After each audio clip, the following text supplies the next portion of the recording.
Media सावधान comment सध्याचं जे वातावरण घडत आहे तिकडे तिकडे घडत आहे जे वातावरण त्याबद्दल आपण बोलत आहोत. सध्या जे महिलांना अत्याचार होत आहे ते अत्याचार पुढे घडू नये का होऊ नये त्याबद्दल आपण बोलणार आहोत. त्यासाठी इथे महिला जमा झाल्या का त्याचा विचार घेऊ. हल्लीच्या काळात जे वारंवार घडणाऱ्या घटना दिसतात ते एकंदरीत पाहता पालकांनी मुलांची काळजी घेणं गरजेचं आहे. आपल्या मुलांना एकतर कुठे बाहेर होता कामा नये. मुलांना सगळ्या गोष्टींच्या बाबतीत जागरूक केलं पाहिजे. त्यांना स्वतःचा लढा कसा दिला पाहिजे हे शिकवलं पाहिजे. आणि शिवाय जे आत्ताचं माध्यम आलं आहे मोबाईल नावाचं त्यापासून जेवढं त्यांना दूर ठेवता येईल तेवढं ठेवलं गेलं पाहिजे. मुलांना वेळ द्या, मुलांवर संस्कार घडवा.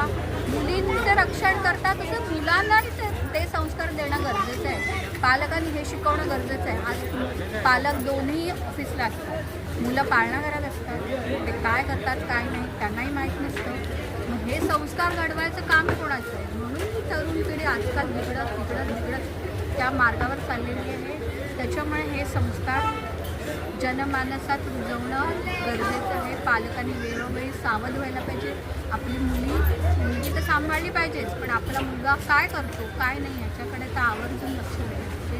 हे माझं म्हणणं आहे. जनतेला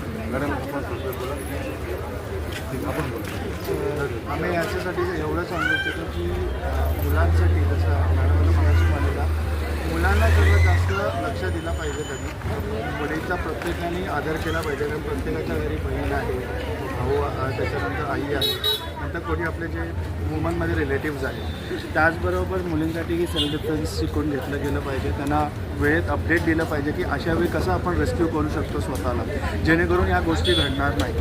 आणि त्याचबरोबर आपल्या फॅमिलीमध्ये म्हणजे समजा आता कोणाचे आईबाबा जर वर्किंगवर असतील तर त्यांच्या मुलांचे प्रॉपर अपडेट आपण ठेवतो. जसं टेक्नॉलॉजीचा डिसएडव्हान्टेज आहे तसं आपण ॲडव्हान्टेजही ठेवू शकतो. मुलांचं प्रॉपर तुमचं लाईफ ट्रॅक करू शकाल जेणेकरून ते सुखरूप घरी येतील, सुखरूप ते कुठेही बाहेर जाऊन येऊ शकतात.